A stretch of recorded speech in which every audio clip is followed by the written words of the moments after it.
Morning, everyone. I think we're going to try to get started if everyone can take a seat.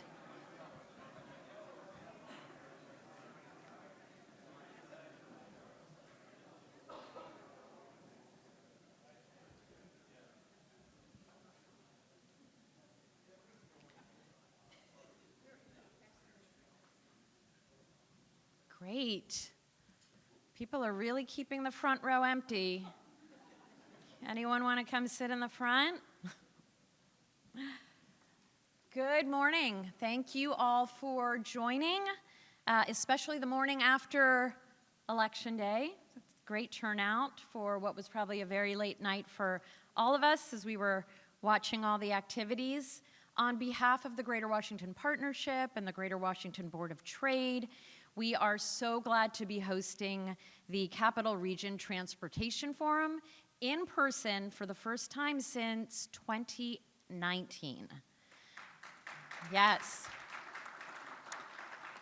For those who I do not know and who do not know me, I am Kathy Hollinger. I am the CEO of the Greater Washington Partnership, having most recently served as the CEO of the Restaurant Association, Metropolitan Washington. I do very much know how important it is to be able to gather together in person around a table, but also around a room, in this case, in a room, and how challenging the past few years have been on so many levels for so many of us across so many businesses and industries. But today, we are going to be very intentional about not dwelling on the past, but looking to the future, and specifically how this region can invest in a seamless transportation system that can make it easier for all of us to gather, for all of us to dine, for all of us to be able to get home and be with loved ones.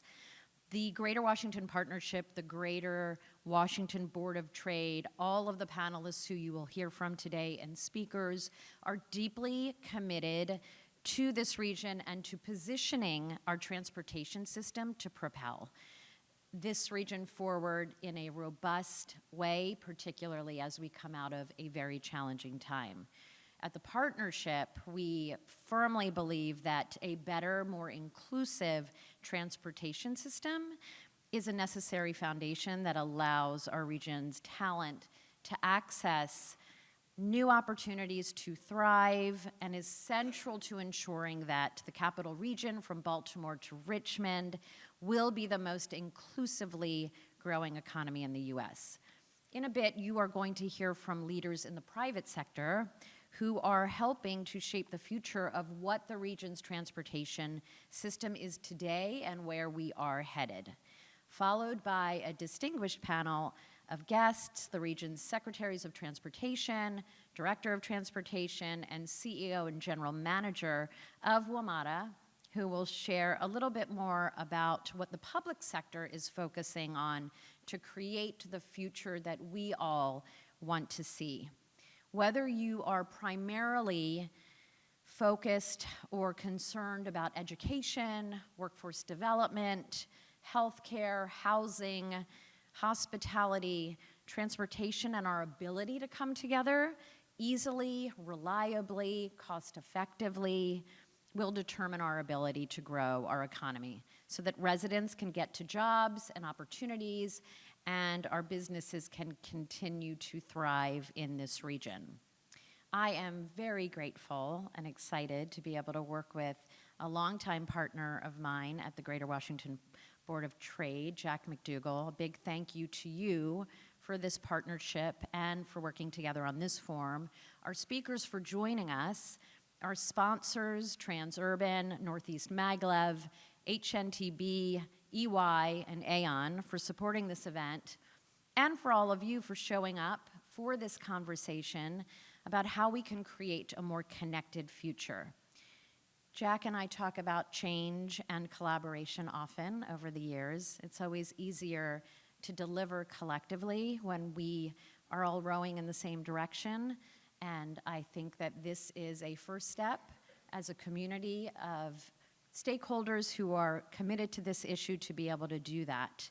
I was supposed to note, and I did not yet, that this program will be recorded by Zoom. So I'm glad nobody talked yet. I'm the only one that made remarks, but that is a note for self-awareness. I also want to do a thank you to the elected officials who are joining us, who are in the room now, but joining us throughout the morning from across the region, your leadership, your commitment to this shared effort. And with that, I want to introduce and thank our title sponsor for today's forum, Pierce Coffee, the North American president for Transurban, who has not only helped make this gathering possible, but is helping to deploy an integrated, performance-driven tolling system that helps connect our residents to jobs and opportunities every day. So thank you so much, Pierce, and I would love for you to offer remarks.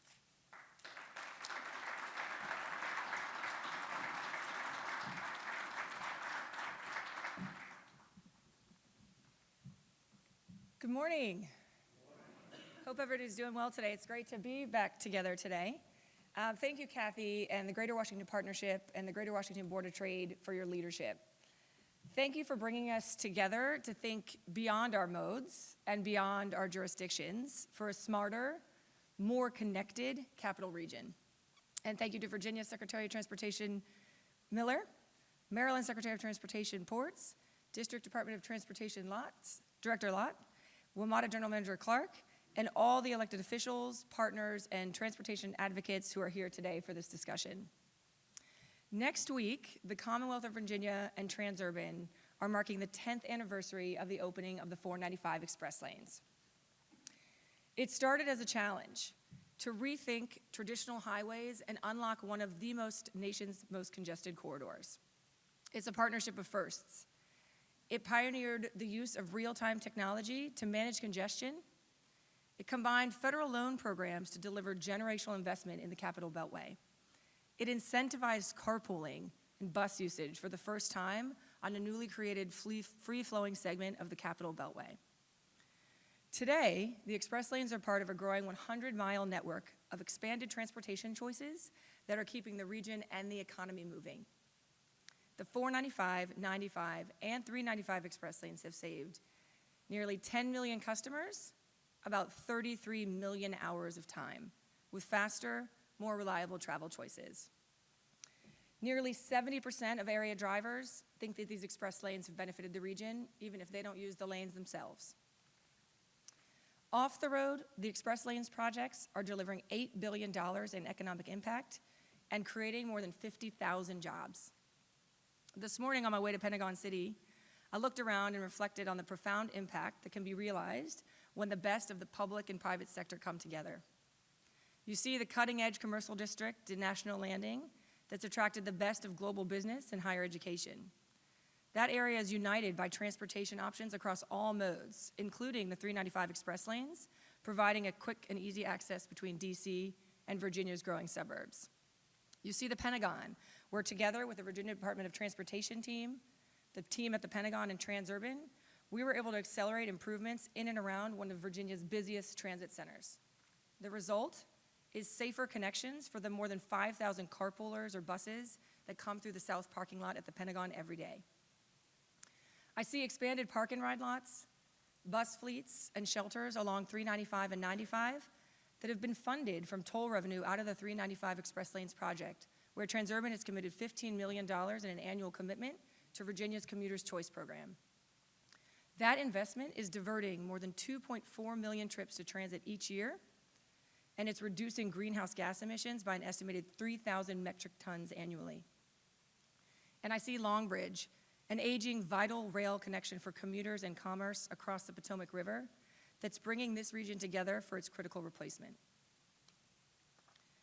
Flexing Transurban's multi-decade partnership, Virginia and the partnership brought forward hundreds of millions of dollars in future toll revenue to support Virginia's funding contribution.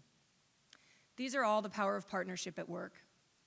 For more than a decade, we've been honored to work shoulder to shoulder alongside Virginia to realize their bold vision for transportation.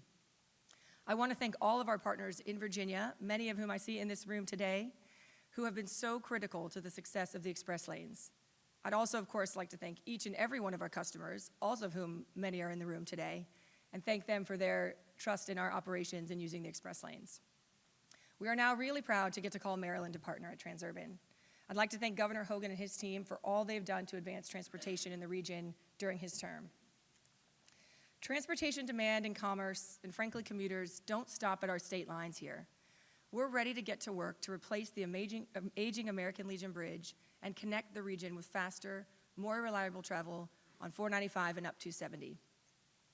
The express lanes were innovated across a decade of pioneering firsts, and we at Transurban consider the future of mobility with everything we're doing, from connected and automated infrastructure to also how that infrastructure is funded.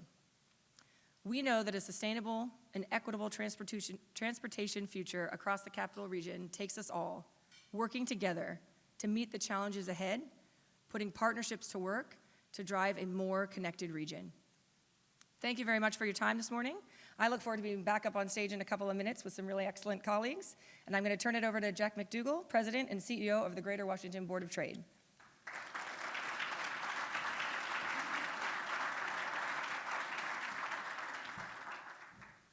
Great, thank you. So thank you, Pierce. We're really thrilled to have Transurban as our partner here today, and it's part of our forum, and greatly appreciate the progress that you've made over the past 10 years, and so congratulations to you for that. As Pierce mentioned, my name is Jack McDougall. I'm the President and CEO of the Greater Washington Board of Trade, and it is a pleasure to be here with you today. This is the 5th Transportation Forum that we've co-hosted with the Greater Washington Partnership, 3rd in person, and the 2 virtually. So we're excited about that. I do want to thank my friend Kathy Hollinger for her support and commitment to both this event and also to working together to solve many of the challenges that are facing our region. And so Kathy, thank you for that. And I look forward, we have a lot to do. Transportation, along with the talented workforce, are 2 critical components of our economic prosperity and competitiveness. But still, too many people across our region are left behind, and we must do better. As Kathy mentioned, inclusive growth is critical, and we need to ensure that our transportation and transit systems serve everyone. Over the years, the Board of Trade has worked with its members and partners, many of you here in the room today, to tackle some of the region's major transportation issues and projects. Some of these include the Wilson Bridge, the Intercounty Connector, the Purple Line, Metro Now, and others. And as was just mentioned, another major effort underway that we must move forward is the Maryland Traffic Relief Plan and the American Legion Bridge. We need to get these things done. At some point, we need to talk about another crossing. Probably won't do that today, but anyway, it needs to be on our list as we move forward. I know people kind of grumble about that. I know there's a few folks out there that are saying, yeah, we need to talk about that, and we will. Having been there at the creation of Metro, as well as the idea of a Silver Line, we're especially excited to see the opening of the line next week. We're equally excited to see the 7000 series cars coming back. Randy, good milestones, thank you. Keep up the good work, and we're here to support your efforts to make things getting done better. We're also working to improve our regional bus transit systems, which many of you know is personal to me because I take the bus to and from work every day, as do so many other people across our region, and we saw that especially during the pandemic. And we're also happy to support the work that GWP is doing on improving the region's rail networks and the Long Bridge. Long overdue for that. It always amazes me that Maryland and Virginia have train platforms at different heights, so we can't run through. It doesn't make any sense. We've got to do better than that as we go into the future. You know, we expect to add 1.5 million people to our region in the next 20 years. So it makes you wonder, how are all these people going to move around? We already have one of the most congested transportation systems in the country. You know, some will say the answer lies in transit. Some will say it's improving our roadways. Well, we say it's both, and probably a lot of other solutions that are going to be necessary. So keep an open mind. There's a lot we're going to have to do. To help us look through all that, we have 2 great panels with us today. We have one with our regional officials, our senior officials for transportation, and we appreciate all of you joining us for that today. And we also have another panel, the first panel on the future of integrated transportation. But first, I'd like to welcome Lori Aratani from the Washington Post. She's going to moderate both of our discussions this morning, and so we greatly appreciate that. So if you want to come on up here. And then that panel, I'm pleased to welcome up Tracy Saya Gabriel, who is the President and Executive Director of the National Landing Bid right here. And they're doing some really interesting things. Tyler Duvall, the CEO of CAVNU, which is an innovative mobility company, will share some insights with us. And I'd also like to welcome back Pierce Coffey, the president of North America Transurban. So thank you all for being here with us today. Looking forward to this conversation. And again, thank you all for joining us. Very much appreciated. So Lori, I'll turn it over to you. Thank you.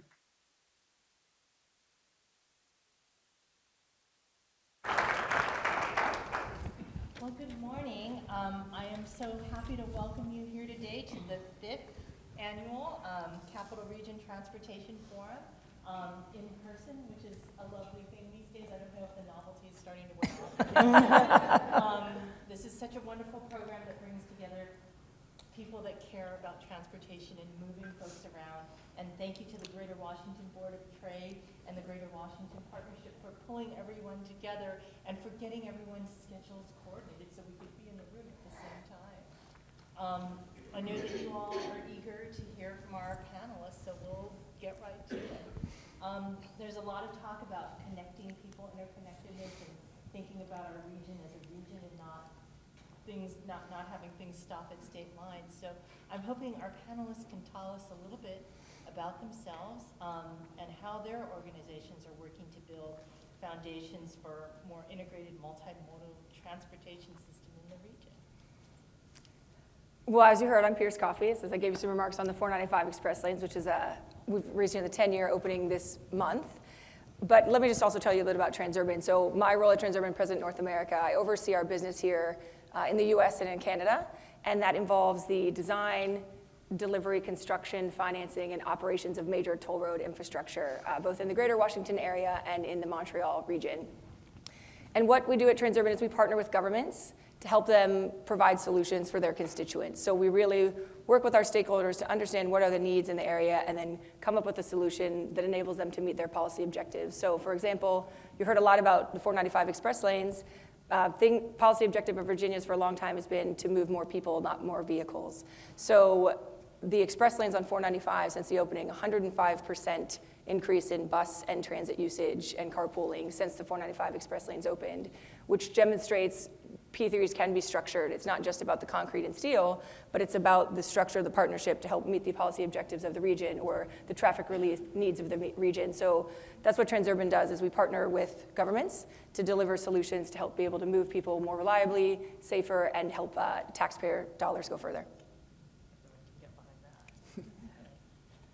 Great. Name's Tyler Duvall, CEO of Cavenue, native Washingtonian. I think I might be the only one in the room who was born in Washington and grew up in Maryland and have lived in Virginia for the last 30 years. That's probably true. I've checked all the boxes in the region. My company basically was founded about 2.5 years ago. It was a joint venture initially of Alphabet, Ontario Teachers Pension Fund, and now we've taken in some major investors, Ford Motor Company, Landstar Trucking Company, and then a large European toll road operator. And basically the problem statement of the company is pretty simple, which is we had this kind of shock in the 1939 to 1956 to build the interstate system that was driven by the automobile industry.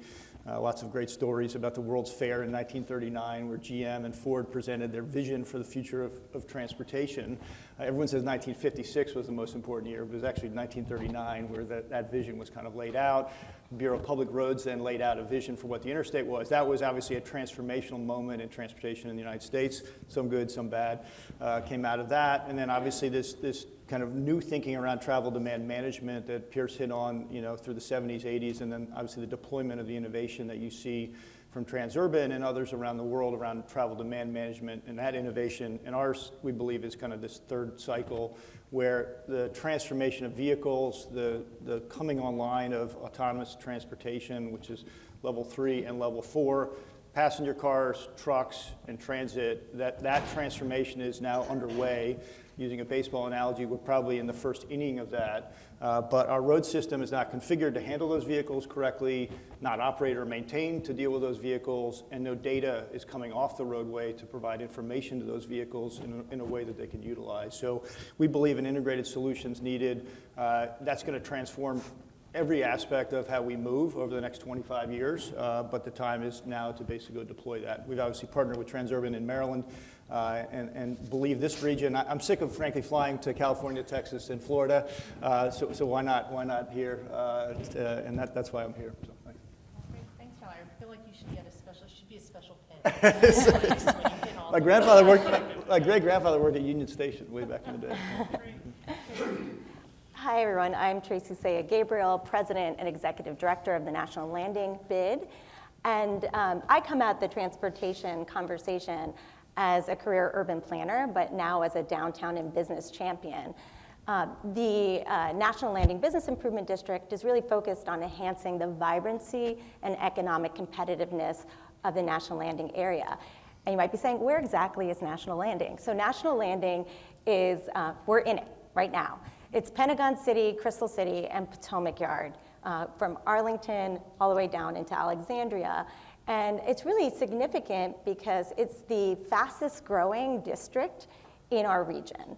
And it's also Virginia's largest walkable downtown. And if we're going to deal with growth, we need to be investing in transportation. So it's really fitting that we're having the conversation today here in National Landing, where we've been doubling down on multimodal transportation. There's $4 billion in projects underway or planned for this area, which really makes National Landing poised to be the most connected downtown in the country.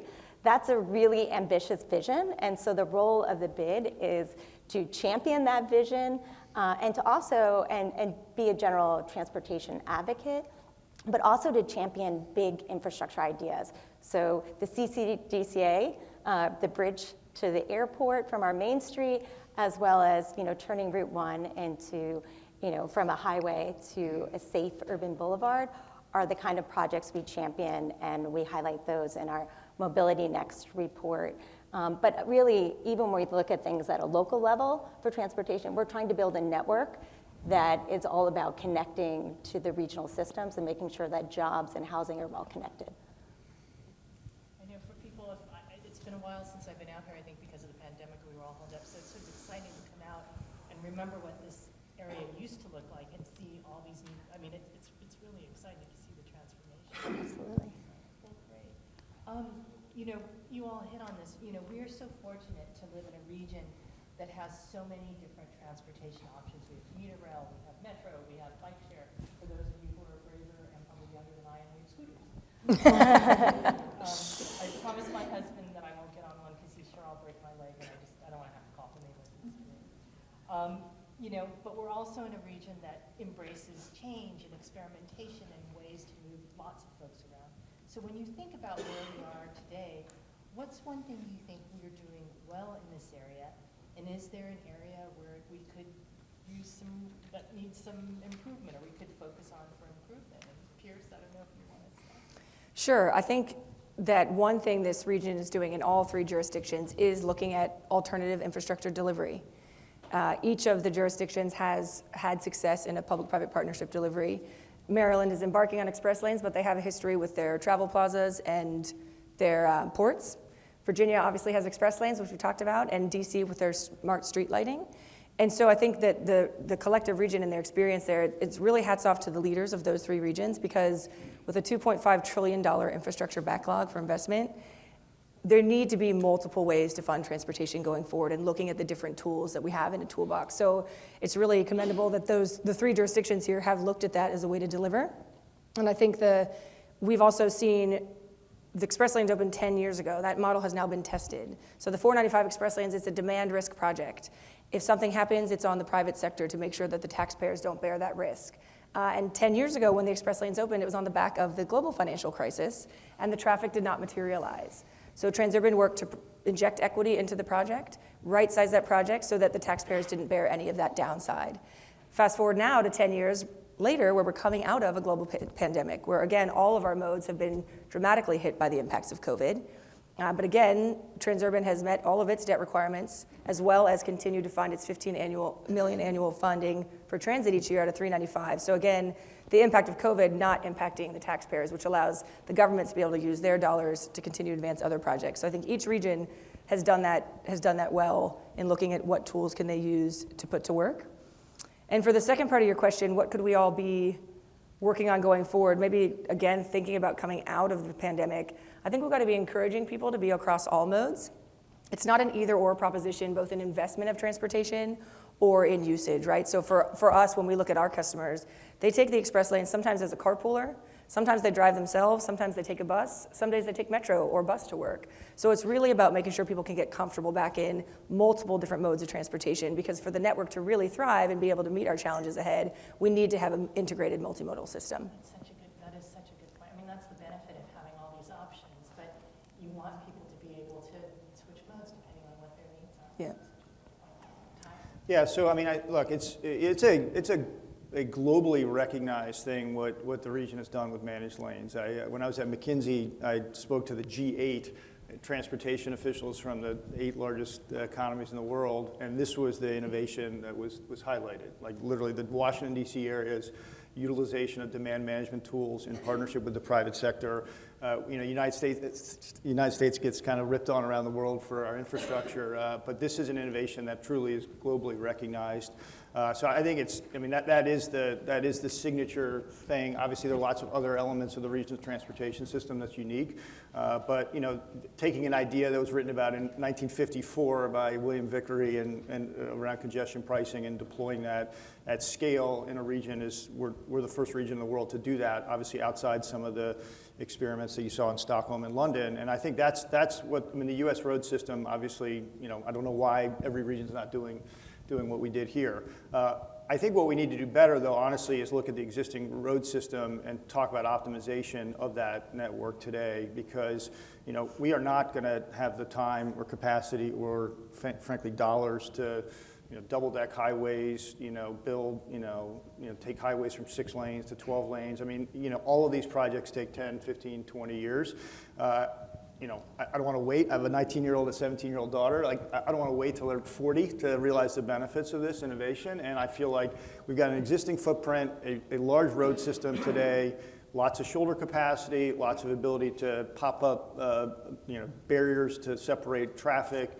Right now, we got lots of data that we can flow off the road system today, and that's a 2 to 4 year problem, not a 25-year problem to fix. And I think that's, the region needs to, with Amazon coming, and I do think the moment is now to basically make ours the most tech-enabled road system in the world. That's the opportunity. So. Tracy, I'm sure you have an Yes, I think it's all about the multimodal transportation. So I think where we're really performing well is long-range thinking and planning, investments in big infrastructure like the Long Bridge project and infill stations like Potomac Yard for Metro, but also the complementary investments in human-scaled mobility throughout the region, I think is incredibly important. The number of complete street projects that we have in the region is essential to making sure people can actually get safely and comfortably to public transportation, to public transit, and to also encourage people to take active transportation modes as well. I think one area or a challenge or really an opportunity for us is around regional rail integration.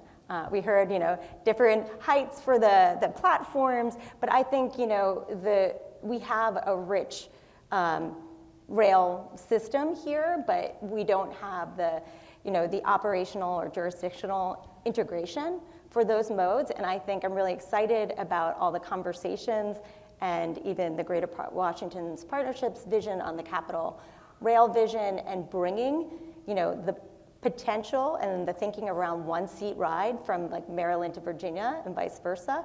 I think, capitalizing on opportunities like that really opens up economic opportunity, connects jobs and housing, and I think that's an opportunity in our future. That one-seat ride is such a, you think, oh, it's not so bad to get, but that one thing can really make such a difference. Exactly. Okay, now I'm hoping you guys can dust off your crystal balls and we'll think a little bit about the future. So say maybe 10 years out, 2032.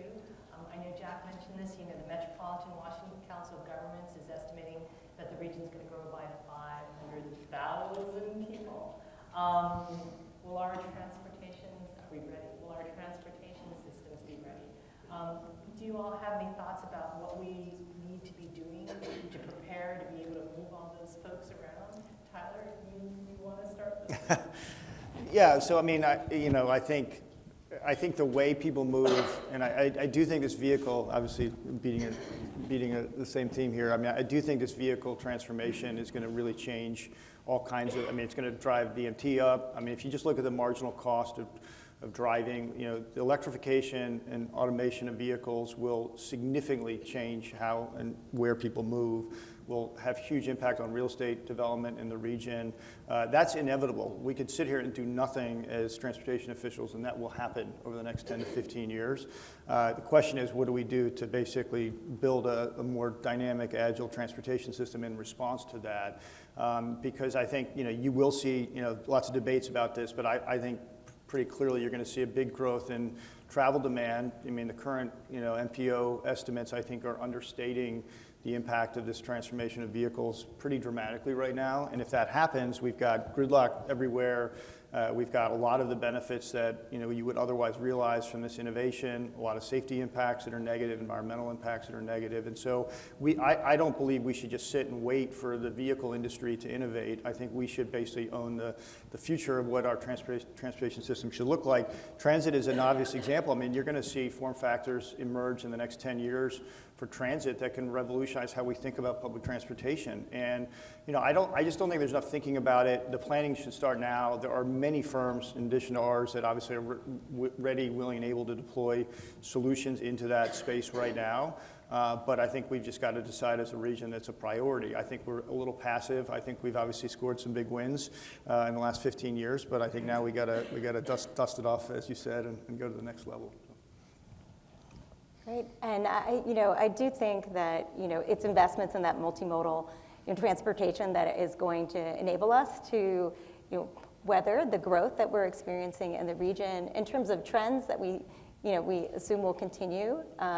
You know, I think a focus on active transportation again, as we have more of a network built, we're going to see more people adopting that as a mode, and I think, you know, what you were also saying in terms of smart mobility, I think everything that we are able to deploy in terms of smart city technologies, AV, it can totally transform the future of both individual and public transit as well.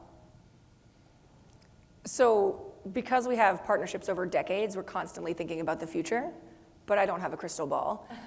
We do believe at Transurban, though, that connected and automated roadways are really going to be the future. And so road infrastructure has a really unique ability. The more data coming out of the roads to come into these connected vehicles, the better that system's going to be. So where we can optimize our capacity, make the roads safer, but how do we get the data to those vehicles, and how do we leverage our roadways to be able to make it so that someone will take their hands off the wheel and drive down the roads so we can get as many people through as possible, or have it be a much safer experience than what we've got today.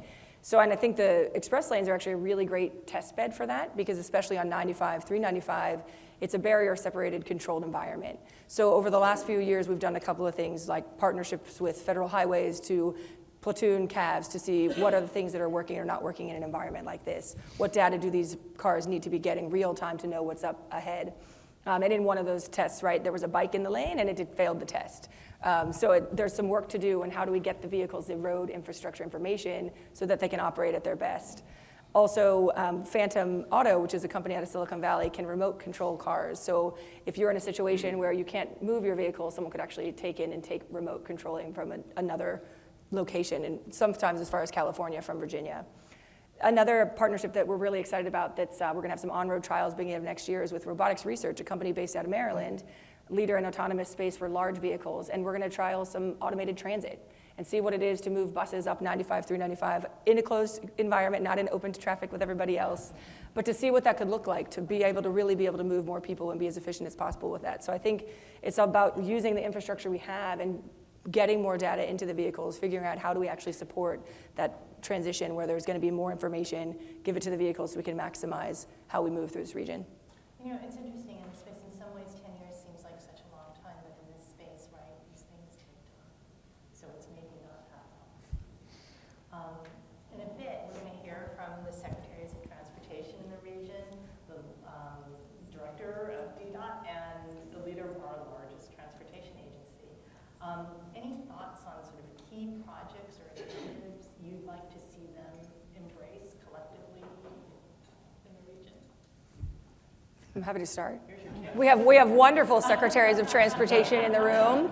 We work with both Maryland and Virginia, and they're great partners and wonderful to work with. I think it's been mentioned a couple of times this morning, but crossing the Potomac River is really critical in this region for commuters, for redundancy and safety in the region. So it's really great to see the collective support of the Long Bridge and everyone rallying behind that.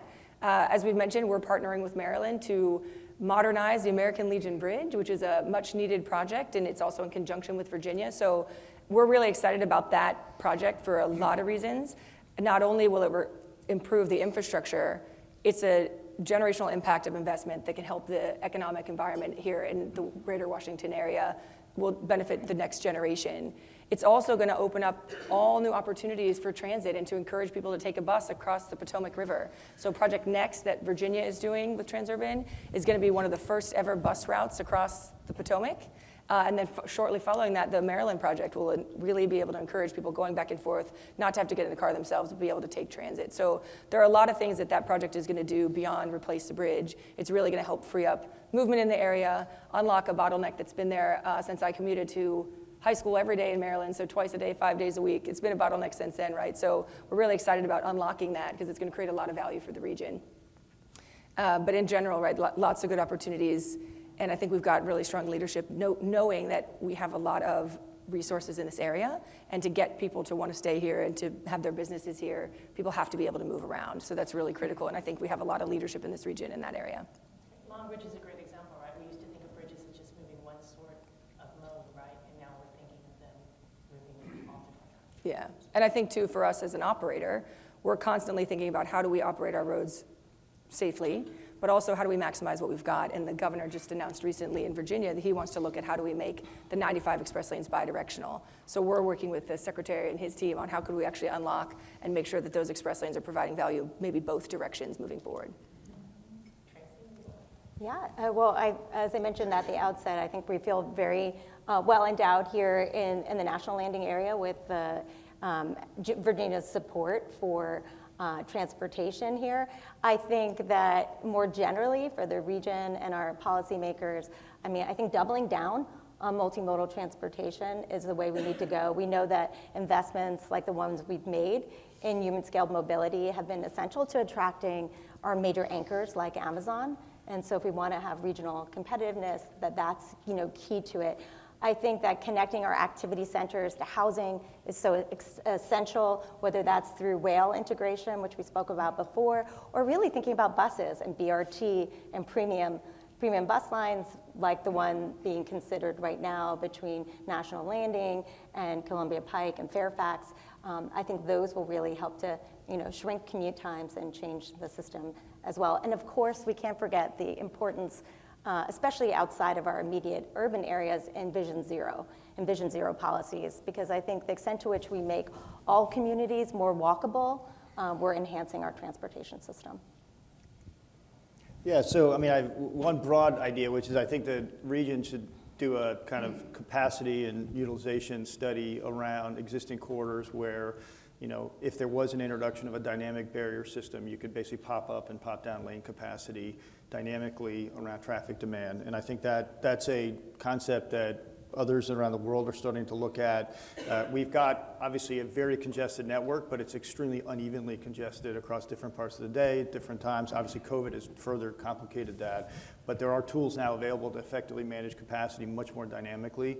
And with the introduction of obviously transponders everywhere and managed lane concepts, you can actually now use price signals to basically pop up lanes all over the place. Minneapolis did it on a shoulder lane 15 years ago. For some reason, it hasn't been replicated anywhere. But I would do a comprehensive study of which corridors in the region could accommodate that. And then my other really specific ideas for our friends in Maryland is just to basically go to the Department of Interior, which I did have conversations with when I was in the federal government, to get the BW Parkway to basically accommodate an express lane between DC and Baltimore.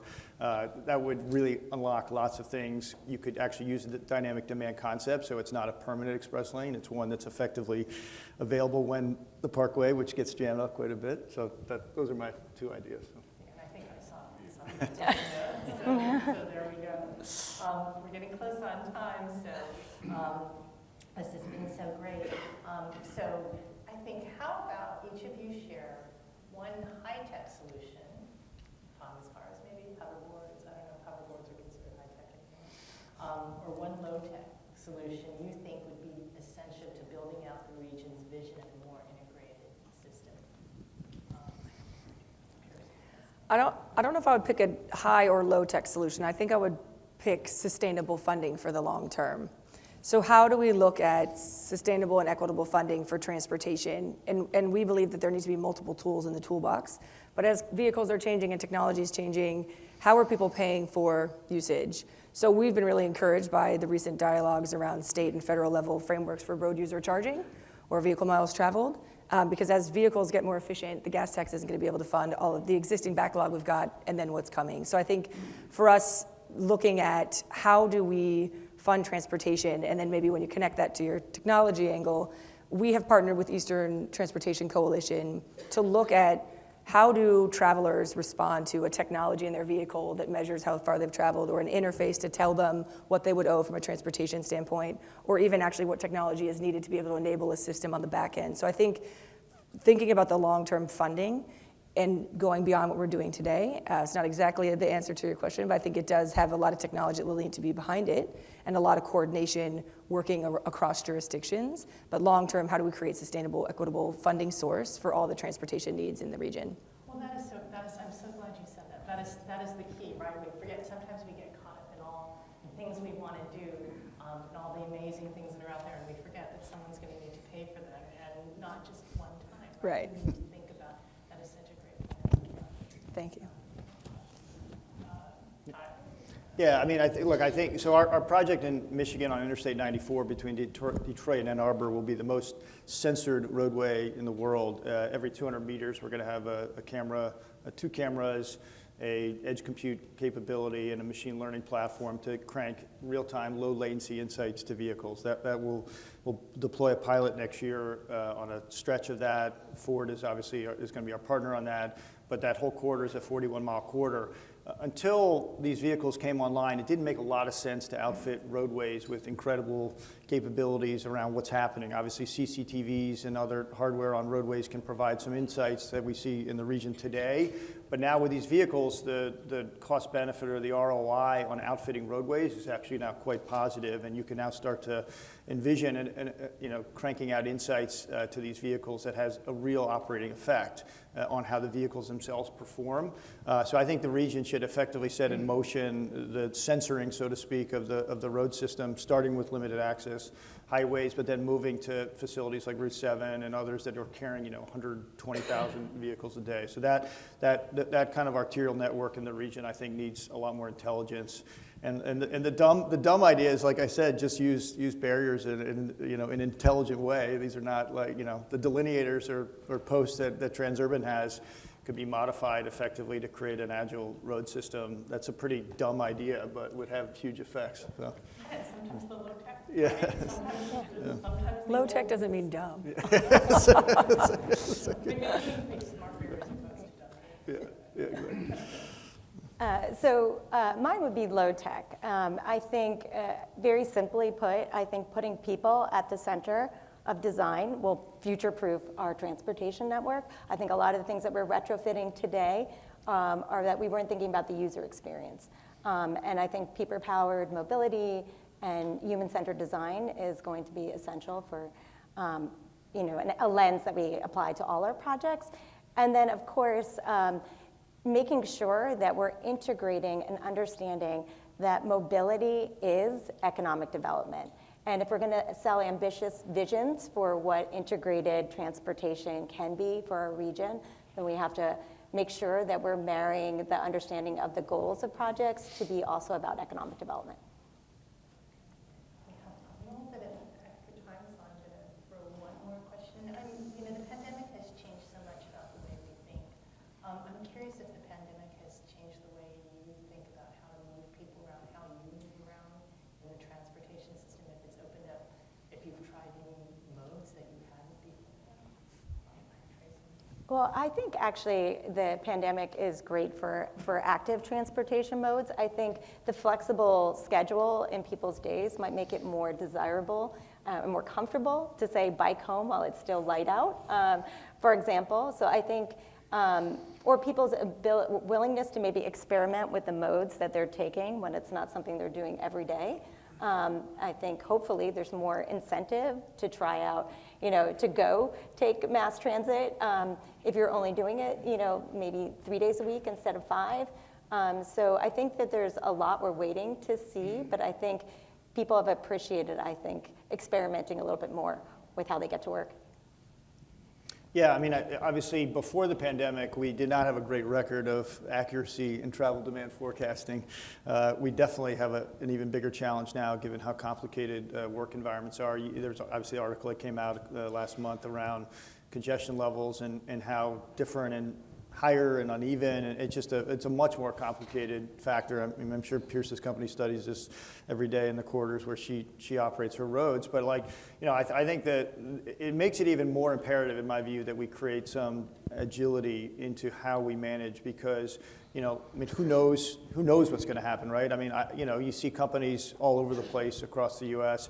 I mean, we launched a company in the middle of a pandemic. We have 65 people now, and we have 7 offices. If you had said that in 2019, that I'd be able to start a company with people all over the country, you'd be like, that's the craziest idea ever. But we did it, and so I do think it has transformed the way people think about work, how they work, but it's also not solved the core problem of efficiency on our road system. In fact, it seems to have exacerbated it, and I do think it's going to get worse. I agree with a lot of the points made. I think what we're seeing too is it's not settled yet. I think people have experimented and people did some really heroic things managing their lives and work during a really difficult time. And I'm not sure exactly everyone's landed where they're going to land. So we've seen our customers switch between modes, and that's been consistent. So that was pre-COVID, and that's still happening now. We see very different traffic patterns on 95 than we do on 495. And it largely has to do with whether or not people are returning to work sites, right? They've obviously been working, but maybe in different locations. I think the focus on the customer and the end experience for the users is really important, and that's something that we'll continue to be focused on. So I think lots of people have experimented in trial going back to the office for a bit, or trial working from home. The commute up and down the stairs versus getting in your car and driving is really attractive to some people, depending on where they live. But we hear a lot from customers too about missing the connection with people. Doing this session virtually would be great, but it's very different to get to see many of you that we've worked with over the years and have the conversations in person. And I think we're hearing that a lot anecdotally from some of our customers and our own colleagues. What do you want to stick with and the benefits from what you've learned out of COVID, and what would you like to maybe go back to? So I think it's going to be a little while till we know where it all lands. Well, thank you all so much. This was really interesting. Thank you. I hope you all enjoyed it. Thank you.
Okay, well, good morning, everyone.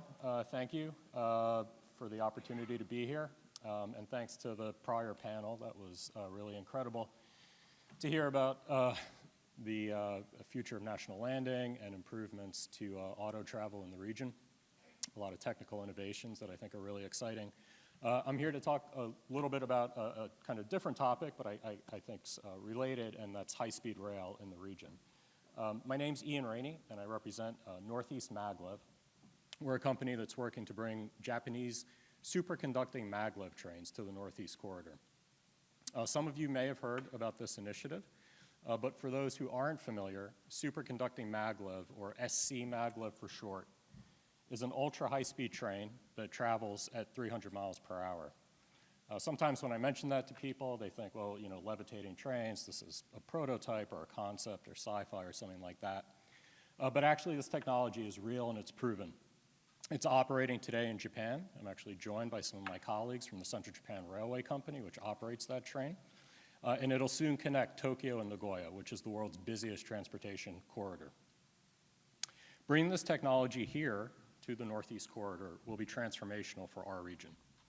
It'll complement existing Amtrak and commuter services, which are absolutely critical. And just consider that at 300 miles per hour, SC Maglev will get you from Washington, D.C. to New York City in under 1 hour, and from D.C. to Baltimore in just around 15 minutes.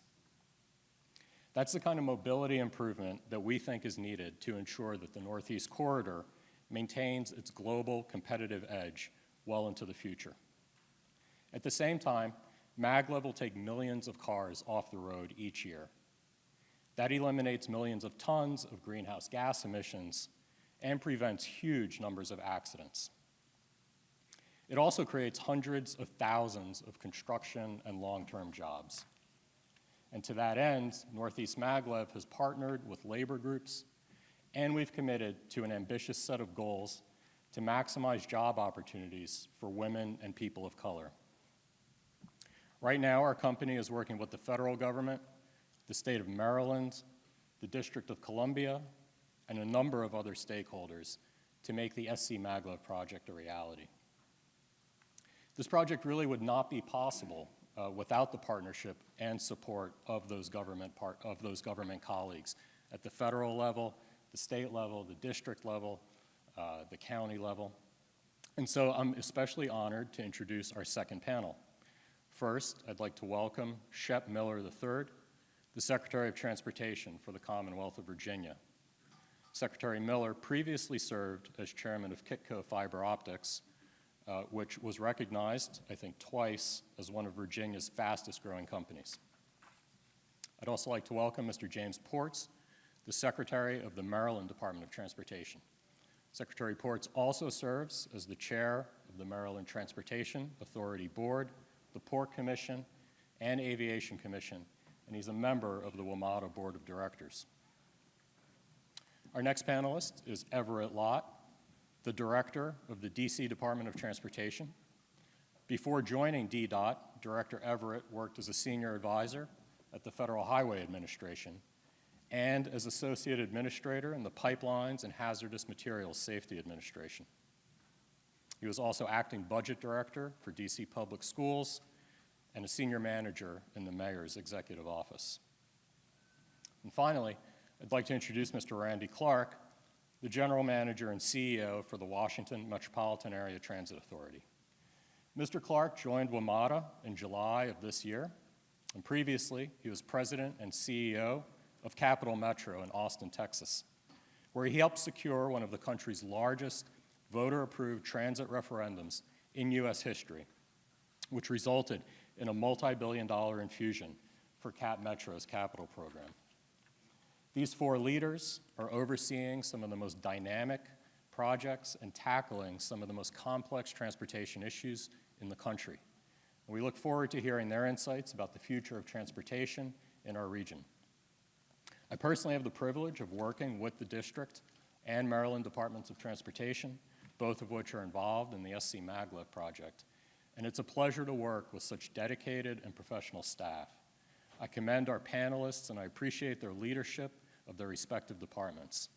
And once again, I'd like to say thank you to Kathy and to Jack and the teams of the Board of Trade and the Greater Washington Partnership. These are two great organizations that are shaping our region's future. And Northeast MagLab is truly honored to sponsor this event. Thank you once again.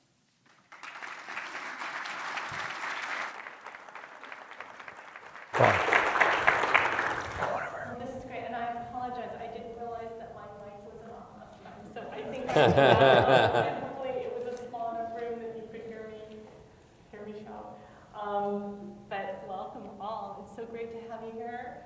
For the first time in many years, we have some new faces leading the region's top transportation agencies, Secretary Quartz, Secretary Miller, General Manager Clark, Director Lott, I'm sorry, no, I'm reading.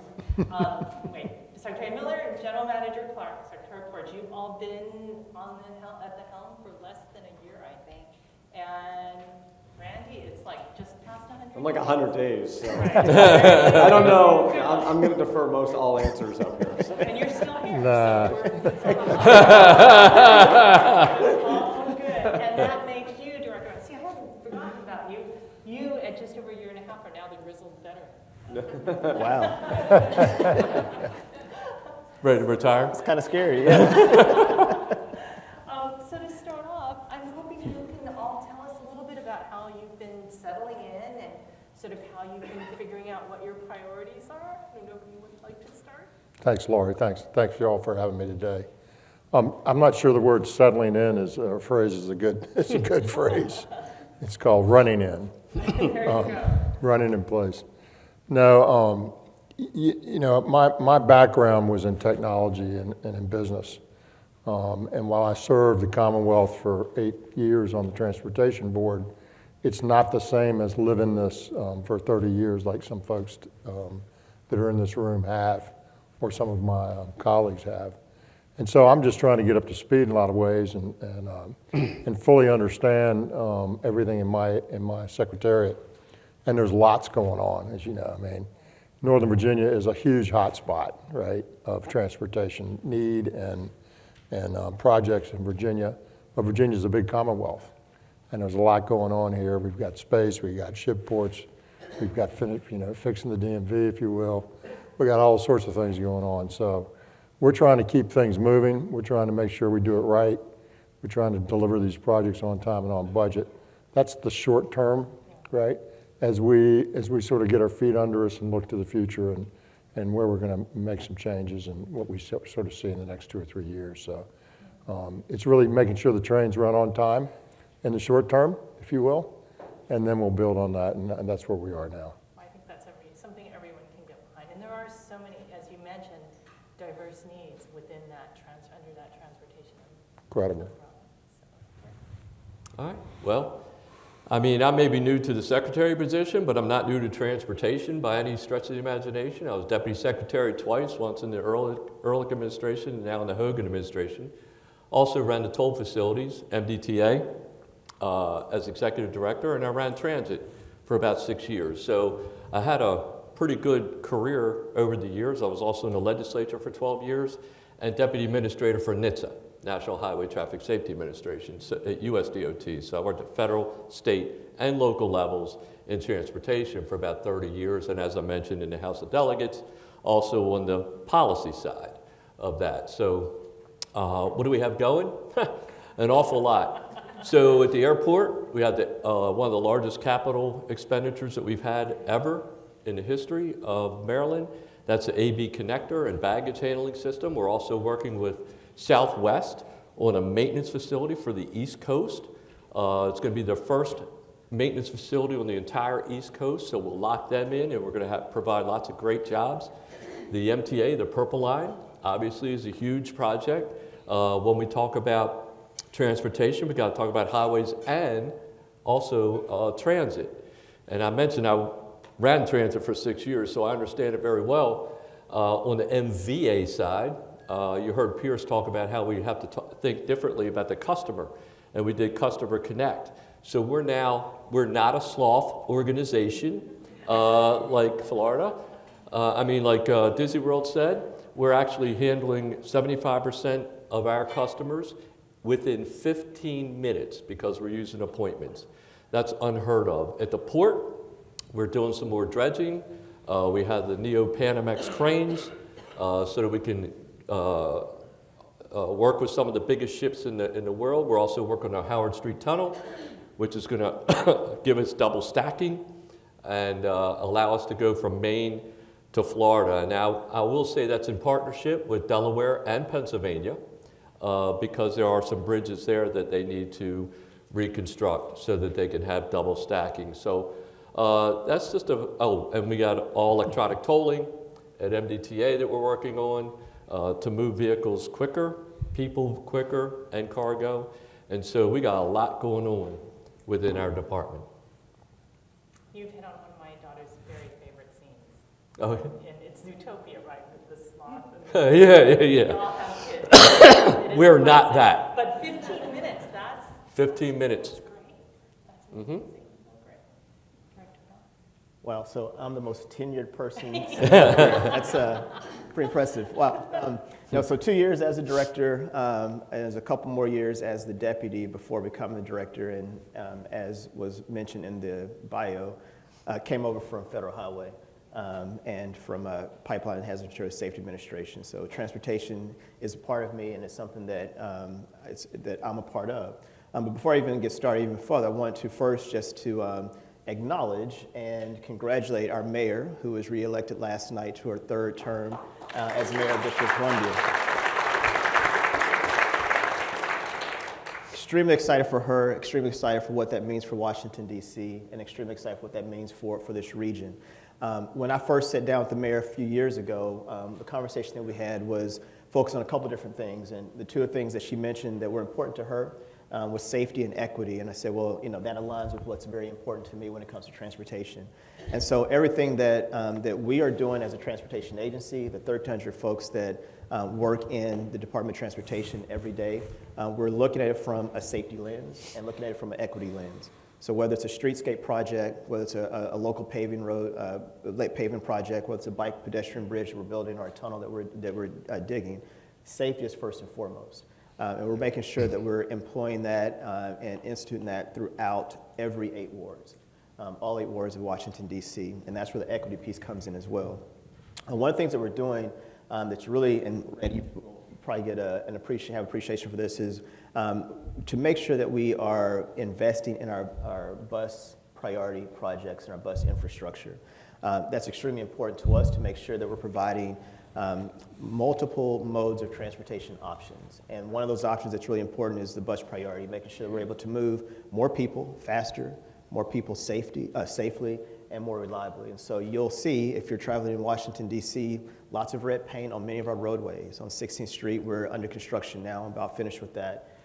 K Street Transit, which many of you will probably be very familiar with, is the project that's going to get started next year in 23. It's going to be about 3 or 4 years. But that's going to be a major overhaul for K Street in that east-west corridor in terms of how people are able to travel and commute. It will be a car-free lane, so we'll have bus-only lanes. Also, we'll have a bike-free, a protected bike lane as well. So we're trying to provide multiple options for people to be able to travel. And we're being very deliberate of really trying to get people to look at other options besides their single occupancy vehicle, to get out of their cars, looking at bus, looking at their bike, scoot, or walk. So you'll see major investments that we've made, our bike infrastructure, our bus infrastructure, our trail infrastructure, and we're going to continue to do that to improve safety and do it in all 8 wards of Washington, D.C. Well, what's good is they got everything going on and we have nothing. We're boring, right? And I say that kind of in jest, but kind of one of the things I'm personally focused on is make Metro a little boring because sometimes there's Metro could be a little too much in the news with too much going on. So, Secretary Ports is actually on our board, and one of the things we've really talked about is getting the basics. Back to basics. We need to run safe, frequent, reliable transit, period. And so it was mentioned in the first panel, customer-centric. That's all I'm in on. Every day, customer-centric experience. So, we want people to have the best possible experience on Metro. We want people, whether they have the economic means to choose or not choose to use Metro, to use Metro. Metro is the backbone of this region, and I hear that overwhelmingly from every business leader to transportation advocate, to whether it's on equity, whether it's on climate sustainability. Everyone knows Metro, it needs to function well for this region to function well. So that's what we're really focused on. Metro's had a couple hard years. Obviously, COVID's impacted the whole world and obviously transportation industry, but transit very specifically. And then Metro, obviously, we've had these issues with 7K rail cars and some other things. So we're really trying to get things moving back to the right direction of safe, frequent, reliable service, customer-oriented. Also trying to really focus on transparency and accountability. So, you know, I think we just get to be more open. We make a mistake, we put our hand up, we say we made a mistake. I think we're going to get a lot more grace and credibility when we do that. I don't think people had ill intention to not do that, but I think we live in the bubble of the DC area, and so everyone is always scared to acknowledge and being vulnerable, and that's not the way the world works anymore. Everyone, first of all, when something's wrong, everyone knows something's wrong, because everyone has this anyway. So either people are going to tweet about you and say you're horrible, or just acknowledge that you made a mistake, and we move on. And and to do that well, we have to invest in our staff. And we have to give our staff the ability to feel empowered to do their job well. So we have over 12,000 colleagues, obviously, at Metro. Not only a major employer, but people that have a lot of public service pride. And I want to really kind of build that pride back up in this organization, and so they could serve really well for this community. So I'm sure we'll talk a lot about the economics of Metro and how we all work together. But I will say I appreciate the warm welcome. The partnerships have been great.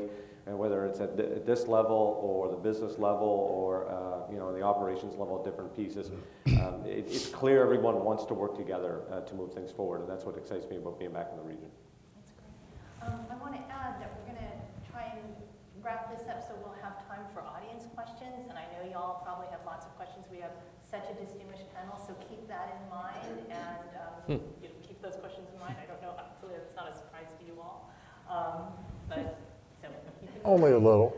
Only a little. We'll give him all the effort he can get over. Yes, the grizzled veteran. In our last panel, we talked a lot about the importance of creating integrated systems, right? Systems that work together, systems that don't see borders. So this next set of questions, I want to ask you each about ways that you're doing this.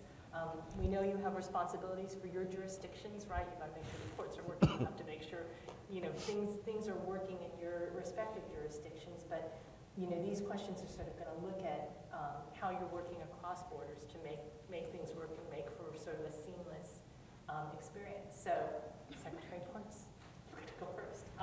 At this very event in 2019, Governor Hogan and former Governor Norton announced the Beltway Accord, a shared commitment to replace the American Legion Bridge, which I just learned used to be called the Captain John Bridge, I guess, for people who are natives in this region. It is a notorious bottleneck in this region. So we're hoping you can give us an update on where that partnership between Maryland and Virginia is to replace that bridge, what might be happening there. Yeah, I'm not sure I can give you too much of an update, only because we're still negotiating, right? And so you have a new administration that thinks a little differently about certain things. I don't want to get into technical details because I don't want to share what they may be thinking, but it's important that we work together. And one of the things that we did, for example, is we put in for the grant for the mega bridge, for the American Legion Bridge. So we're waiting on the federal government to see if we can get that. That'll help that project move along much better. We have a great partner with Transurban, as was mentioned earlier before. And so we're working with that relationship. But I think that what you'll see is that, different administrations are going to make different decisions, right? And so we need to see how some of those policy decisions are going to work out and how we're going to connect both jurisdictions. Now, I will say that we worked together a lot in the past. We just completed the Nice-Middleton Bridge, which goes across the Potomac. We had Virginia as one of our partners on that project. They also added some value to that project. And so we just completed that project. It was a great partnership between us in Virginia. We're working in the Appalachia area with Pennsylvania on 219. And so we're trying to connect that area between Pennsylvania and Maryland, and of course I-81 with West Virginia. And so we create these partnerships. So, you know, quite frankly, the way we need to think, people don't care where the lines start and where the lines end. And they don't care whether it's a county road or a state road. They really don't care. And so we need to really think differently in how we all coordinate together, not just on the local level, but on the regional level, so that our customers can be more successful and have a better experience. That's the key. So I think you're going to see that we're going to continue to work with Virginia on the American Legion Bridge. It is one of the biggest bottlenecks in the nation, and it needs to be repaired. You know, part of the problem is, you know, you have a vocal minority that's always opposing these projects, but the bottom line is about 65 to 67% of the population is in support. And that's really what we need to focus on. Director Locke, your turn. The district is at the heart of the area's commuter rail systems. Virginia has been advancing a program to transform rail in its state. Maryland's General Assembly passed its own Regional Rail Transformation Act. And here in the district, there's the Union Station, redevelopment of Union Station. And we talked earlier about the importance of what's going on with Long Bridge. So can you talk about how DDOT is working with your partners in Maryland and Virginia to help move those efforts forward? Yeah, first let me just say that I'm really excited about what's happening at Union Station and the whole Union Station redevelopment project. I mean, that's going to completely transform transportation for this region. It's going to transform that community and that neighborhood over near Capitol Hill. It's a major, major investment that's taking place. And that's a partnership with Federal Rail Administration, with Amtrak, and there's major other players that are involved in that, DDOT being one. One of the things that we're directly involved with now is the redevelopment of and the rebuild of the H Street Bridge. Many people may be familiar or know it as the Hopscotch Bridge. It's two of the remaining structurally deficient bridges that we have in Washington, D.C., H Street being one, the Teddy Roosevelt Bridge being the other. And so we're into the major redevelopment planning process and phase of that now. I'm happy to say that we, just about a couple months ago, we identified our 4 shortlisted construction companies that have been narrowed down.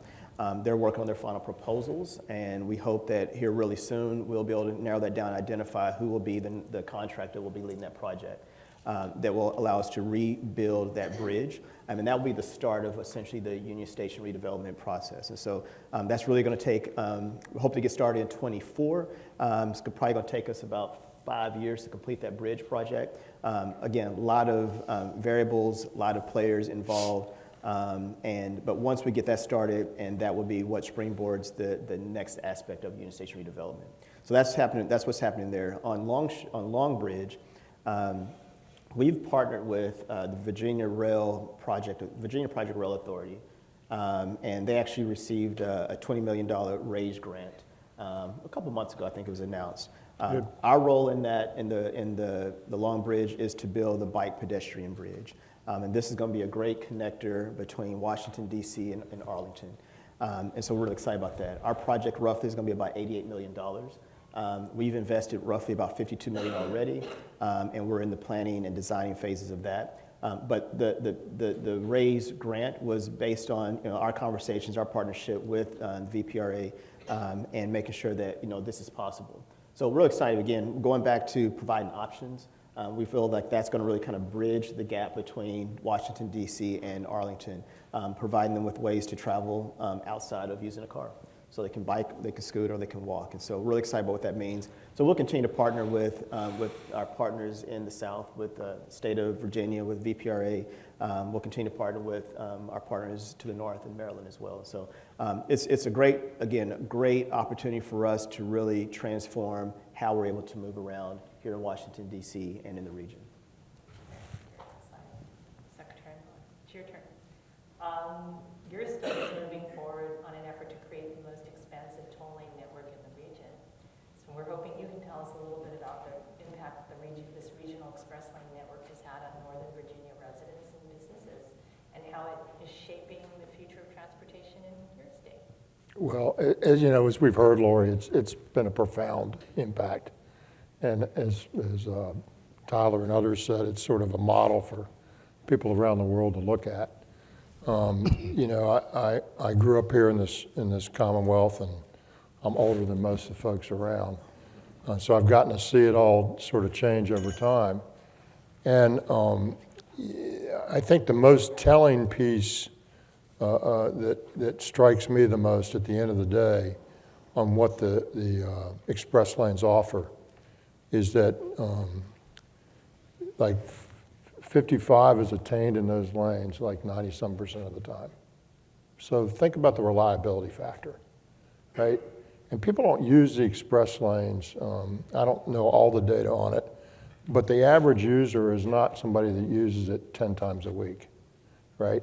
They use it when they need it, when it makes sense. Back to some of our earlier comments that we heard about options, right? So I'm in a hurry, I gotta get there, it's gotta be predictable. I pay the money for the express lanes. That just changes the whole game, right? And one of the reasons I came up last night, right? And I came up last night because I knew it was gonna be more reliable than this morning, right? And I didn't know how long it was gonna take me to get to the express lanes. So we got FredEx going on to extend those further down. You heard Pierce mention earlier about the bidirectionality that we're studying on some of those express lanes to sort of free some of that up as well. So it's been a profound effect. Not just for, you know, we've got three things that go on in Northern Virginia in terms of transportation. There are the people that commute in and out. There are the people that just live here and are trying to get around. And then we get the through traffic, right?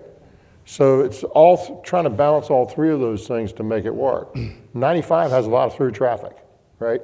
They're not just coming into DC to work. They're going north, right? 495, not as much, right? It's more getting around. And then there's people that just want to come here and hang out because it's a great place to be. So 495 hasn't come back as fast, right? 95 has.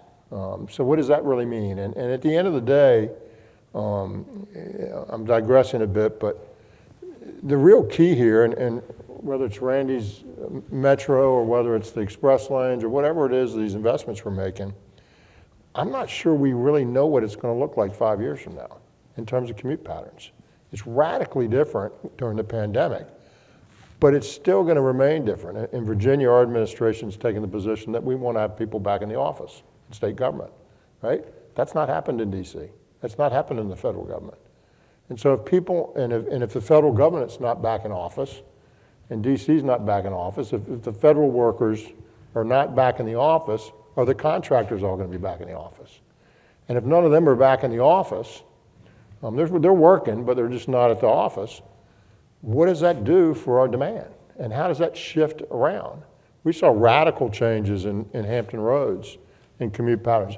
The traffic went to the late morning and the early afternoon, right? It wasn't commute times anymore. It was like during the day.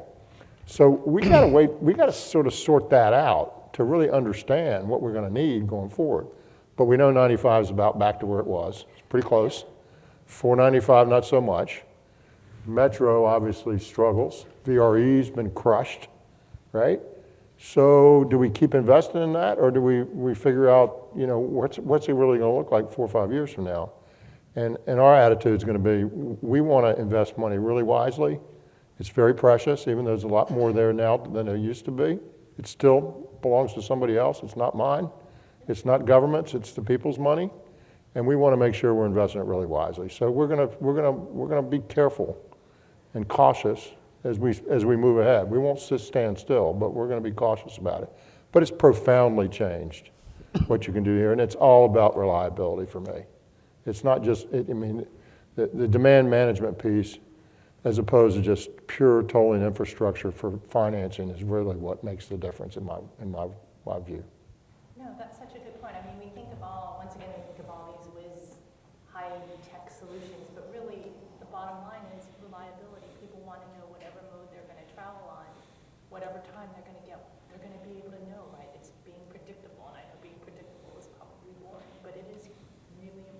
And if I could just add one more thing, that as Tyler talked about, the technology piece of this is going to be profound. You know, I don't know exactly how long it's going to take. I'm a technology guy by background, but it's coming, and we're not going to, you know, it's going to be there.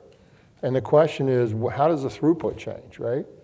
I mean, we're not going to have autonomous vehicles filling our lanes in 5 years. It's not going to happen, right? But at some point, in the not too distant future, it is. And if you're really autonomous, and you're totally connected, how much safer is that going to be, and how much quicker is it going to be? I mean, I use the analogy of NASCAR. If you watch NASCAR racers around a track, they go 200 miles an hour. And yeah, they run into each other. Sometimes it's on purpose, I think. But think of the throughput that they create, right? And they're all bunched together, right? You don't see that on the highway, right? Because they're not professional drivers. We're just people trying to get to where we're trying to go. So if you take all that and boil it down with technology and you make that throughput 100% efficient, it radically changes the ability of the current infrastructure to handle more throughput. And so we got to figure out when that's coming, how's it going to work, how's it going to get connected, how long does that take, et cetera. But it's going to be profound.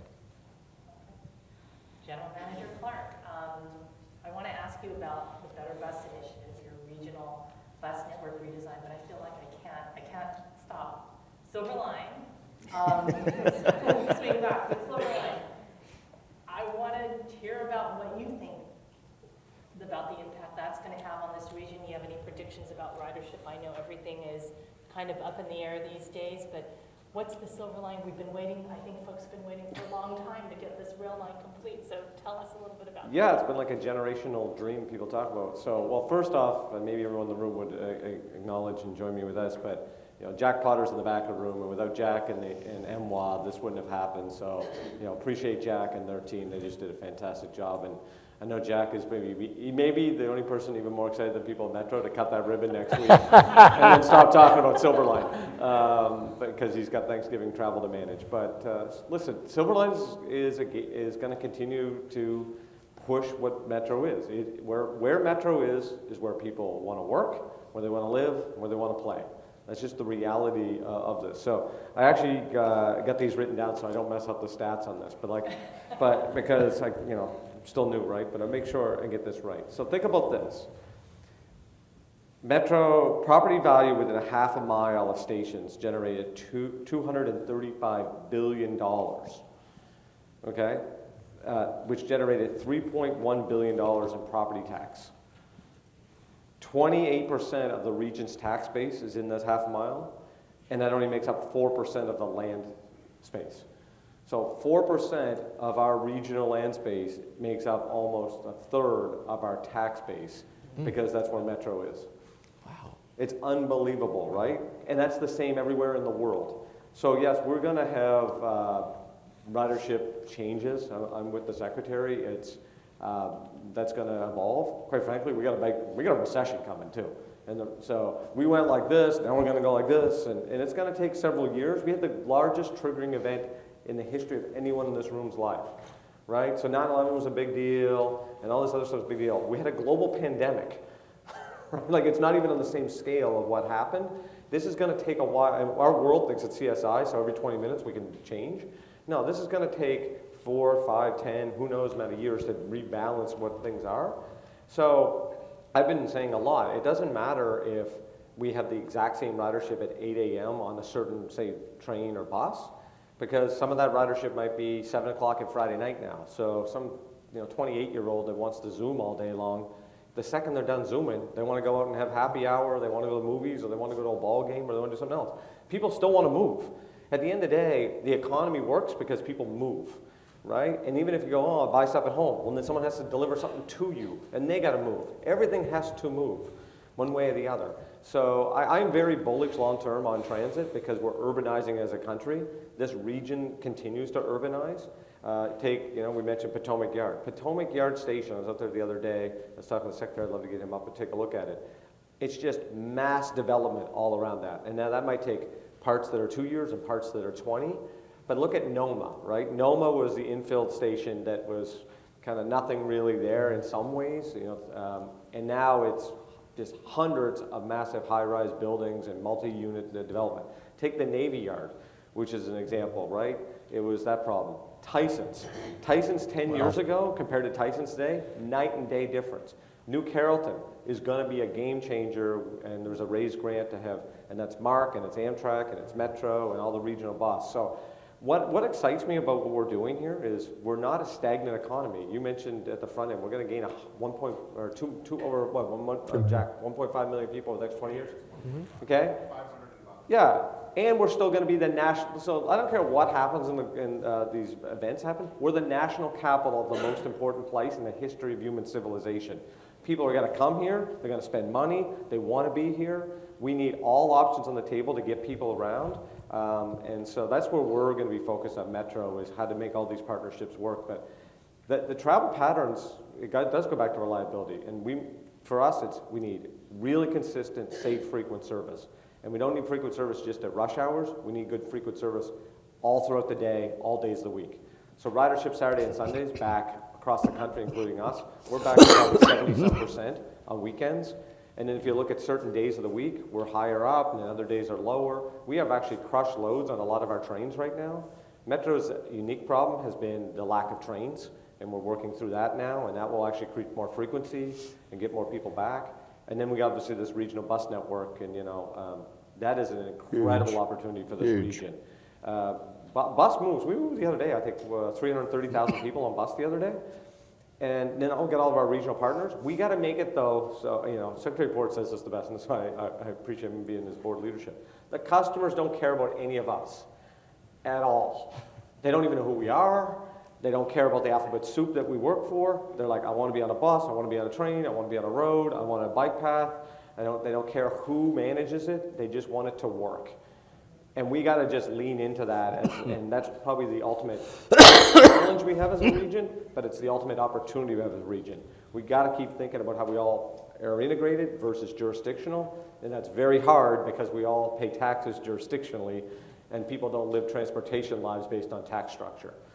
So. And I do want to get back to the Better Bus, Okay. because I know that buses, we found during the pandemic the buses were critical for essential workers, right? So tell us about the work that you guys are doing, and what is doing there with the jurisdictions. Yeah, with all of our partners, I see some of them in the room. So, Metro is obviously the backbone of the regional bus system, but we have great regional bus partners that do a lot, and we don't need to run everything. And I said that really clearly. I do think, though, we have to be really intentional as a partner base that we all should be working towards the same policy framework. So, like, we can't be at all-door boarding and certain fare structure, and someone's at a different one, because that's not, the customers aren't going to be able to understand that. And if we're looking at low-income fare programs, we should be looking at the same thing, and if it's kids, we should be looking at the same thing, and on and on and on. But it's how all these things kind of come together is what we're trying to move this initiative forward. So right now, it's been a great partner approach. We should also get at it. It's going to be like a little action-oriented here. Well, actually, not sorry. We need to be more action-oriented. And we are behind on this. Bus transformation projects have happened all over the country. We did one in Austin. Ridership just exploded in growth. These routes are the same kind of old trolley car routes for 50 years. And that's not how necessarily people move anymore. And the development patterns have changed. So that's what we got to lean in, and really all of us working together to say, what does a bus system work like? Right? Yeah. Let me grab some water. He didn't want to answer the next question. You must have seen my cheat sheet here. That's for that. Well, I didn't know if I was going to have to do the Heimlich on one of my board members. Save them. It's got that tickle working. I'm on the tail end of a sinus infection, so it gets me. You're right. Well, last year I know there was a big focus on the historic bipartisan infrastructure law. I think we just passed the first anniversary. Hoping you guys can share a little bit about how your agencies are taking advantage of historic levels of, and do you see any challenges or stumbling blocks for the region to be able to make sure it can take full advantage of all these funding opportunities? So, Lori, thanks, yeah. We're taking an all-in approach in Virginia. You know, it was mentioned we got a $20 million grant on the bike ped for the Long Bridge. We also got about $60 million that is going to help us uncork Richmond to Raleigh on the train. And all that's important, you know, while Richmond to Raleigh isn't in this region, right? It's the same drill. It feeds, it's in and out. It's through, it's there, it's back. And so all that needs to work for us to work as well as we need to work up here. So we've got a grant in for Route 1 multimodal here with the new development here in National Land, I mean here in this area, trying to accommodate the growth that we're going to see here. We've got a couple Chrissy grants in. We got a couple $100 million grant application in for Long Bridge for the rail bridge part of it. So we're all over it. We've got we've got a team that's all over IIJA. Importantly though, and what I'd like to let people know is the localities. We're helping all the localities and we're not discriminating. You know, if you want us to help you, we want to help you. And so we're writing letters of support and so forth. But we really need to know where those grant opportunities, or excuse me, where those grant applications are coming from. And we want to be able to lend the state's assistance to make sure that grant application is as strong as it can be. Some localities are better than that at that than others, right? And we don't always know when they're there. So the way it works, you know, the locality puts in a grant application, sometimes we don't even know. And so we really want to work with our localities. We really want to make sure that we're coordinating and cooperating with them and helping them get the best bang for the buck. But we've been very active in that space. And will continue to be. Yeah, you know, we know that, I think, historically over the many years, that transportation infrastructure has unfortunately been used, you know, to segregate communities over time. And so we're looking at these Build Back Better dollars and the law that was passed and the monies that we're receiving to reclaim communities. And looking at how we may be able to use those dollars to help to spearhead some of that investment. I'll give you an example. We have a Parkside community that borders 295, and it's bordered by 295 and Benning Road, Pepco, old Pepco plant is right there as well. They only have really one way in, one way out of that neighborhood. 295 is a divide that to the east of that corridor, you have a thriving community. To the west of that corridor, you have a thriving community. But you have a transportation highway that's right in the middle of that. It really does prevent those communities from being together and being able to be joined. And so we're looking at these infrastructure dollars as a way to be able to reconnect and reclaim those communities. On that specific corridor, we're looking at potentially decking over 295 and maybe tunneling. Which is going to be a major infrastructure overhaul, a major infrastructure project beyond what we would get from, or what we'd have available from the infrastructure monies, but it is something that will help us to spearhead that. Mayor Bowser, she led or organized and had us organize different committees pertaining to infrastructure, and I led the transportation committee. And that was one of the main highlights from that, was to look at infrastructure as it pertains to reclaiming and reconnecting communities. So that particular community is one. North Capitol Corridor is another, essentially from H Street all the way up to Old Soldiers Home, which is about a 2.5 mile stretch that we'll be looking at, again, connecting communities, looking potentially tunneling over North Capitol Street, tunneling under North Capitol, decking over North Capitol Street to bring these communities together.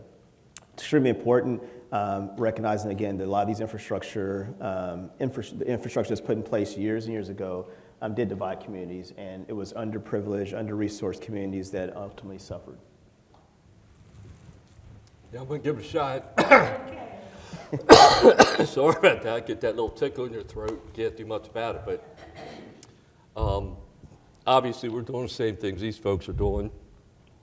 We're looking at how we can utilize it better. I mentioned, for example, the mega bridge project that we put in for the grant that we put in for the American Legion Bridge. Now, when we first started the TRP, that was not even in the thought process, right? But when we can utilize those those monies to help offset the cost of the total project, that's what we want to do. And we're also working with local governments. Some of the grant applications, the discretionary grants, are only for local governments. State governments are not allowed to put in for. And so we're trying to work with the local governments because the federal process is very complex, and they're not used to working through that federal process. And any feds in here? I know you were. It's extremely difficult, and if you make a mistake, it's going to cost you. And so we have to work very closely with our local partners to get them through that process. So we're looking for opportunities as well as how we can help them along the way. And then, of course, we're looking for any grant application that we can have. We put in for the I-81 grant, for example.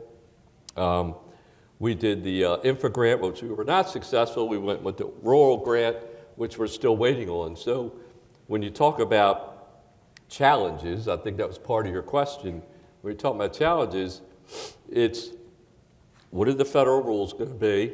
It's, I call it the golden rule, not the one you learned in kindergarten, but he who owns the gold gets to set all the rules. And so we have to play by their rule book with the feds. So just sometimes learning what some of the new rules are is a little challenging, and then having them make a decision. So, for example, we were supposed to get information sometime in October about some of these grants, and we still have not gotten it. Now we're here in December or possibly January. And so that becomes a big challenge because it's a 5-year program, right? And the longer that they take to make decisions, the more difficult it is for us to hit the ground running, get the projects moving, and then complete the project. So that's really the big challenge right now. Yeah, just quick, I would say, well, one, you know, in some ways, I don't know if there are any feds in the room, but I would say in some ways I actually feel for our federal colleagues because they are very understaffed at DOT.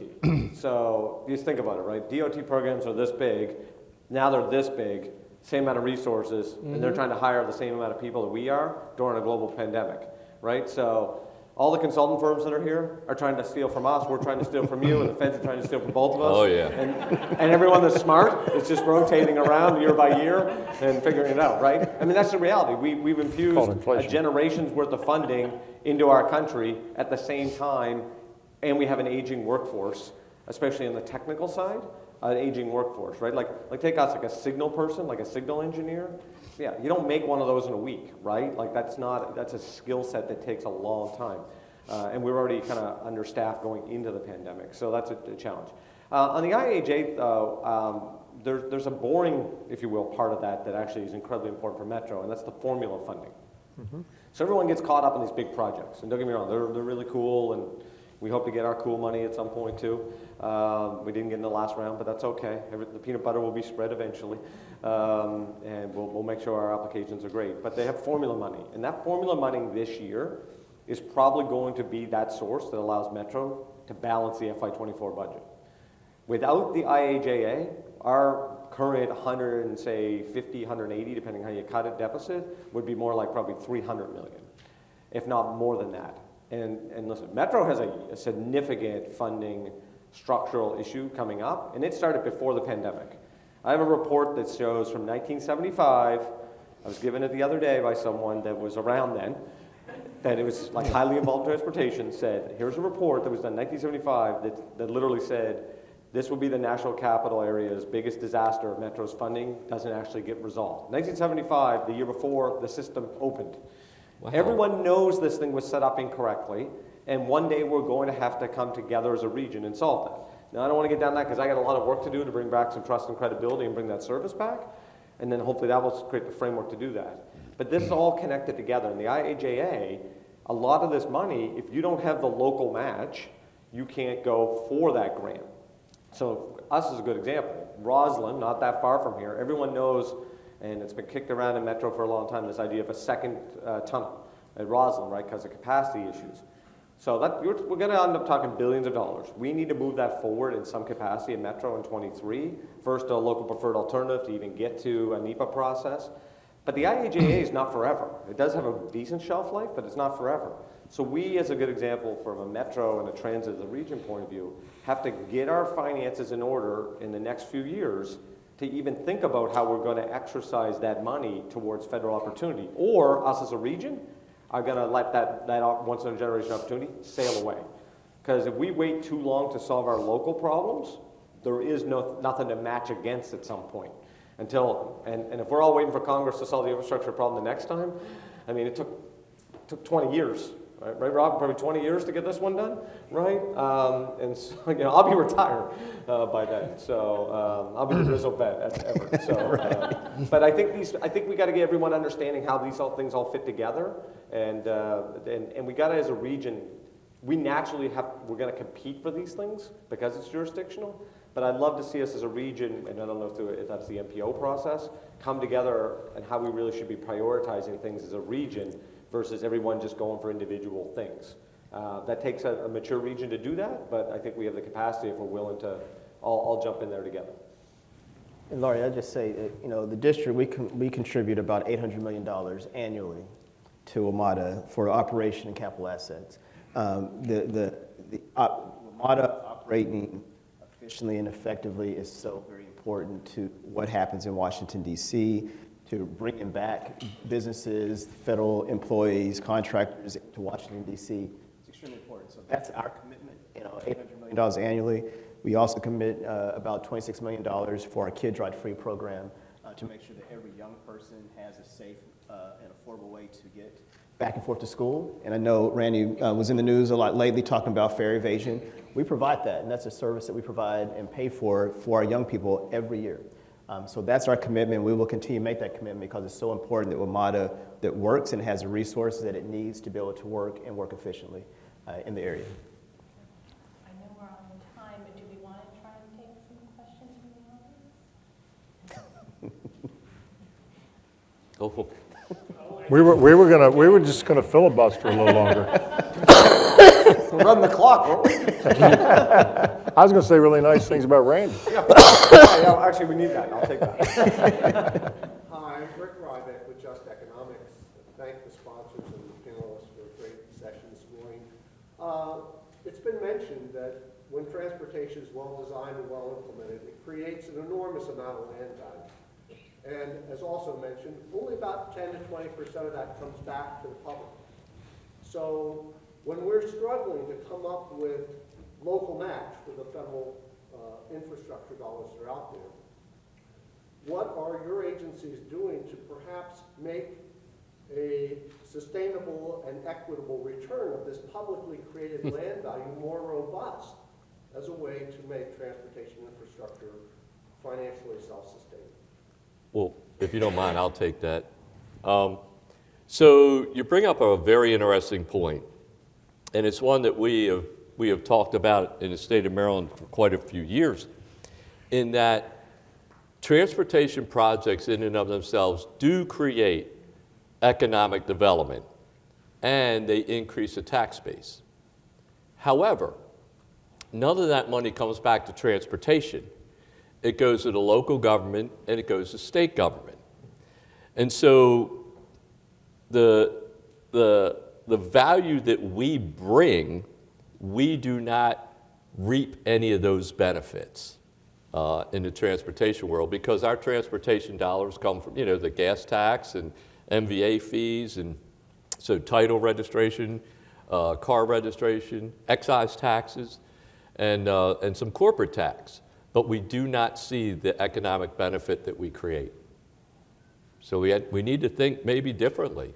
And part of that might be, quite frankly, the way the federal government's doing it right now, with the grants, the more that you invest as a state or local government, the better chance you have of getting a grant. And we may have to see local governments, if it's a local priority and it's really important to the local government, then maybe we need to start looking at ways to have them add value. We did that on Route 32, for example, in Howard County. where the county decided to put about $30 million into that project. Well, guess what? That kind of went to the top of the heap, okay? And so we may have to look at more partnerships like that. Okay, I think it looks like we've got to wrap it up. I'm sure, thank you all. I'm sure We want to stay and ask more questions. We've got more thank you all so much. This was so wonderful. And Sure. thank you.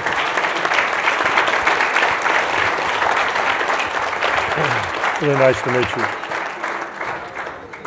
Hey, great seeing you. Oh, well, that was really great. Thank you, everybody, for Randy? coming today. Yeah, Lori, yeah. thank you for facilitating. Thank you all for sharing both the second panel and first panel. Very much appreciated. I want to thank the folks at the Greater Washington Partnership and Kathy and your team. I really want to thank my team for putting this on. As you know, it's really hard to pull these together, even more so now because we're out of practice. We've all been sitting at home looking at screens. So with that, I'll ask Kathy to just provide some closing comments.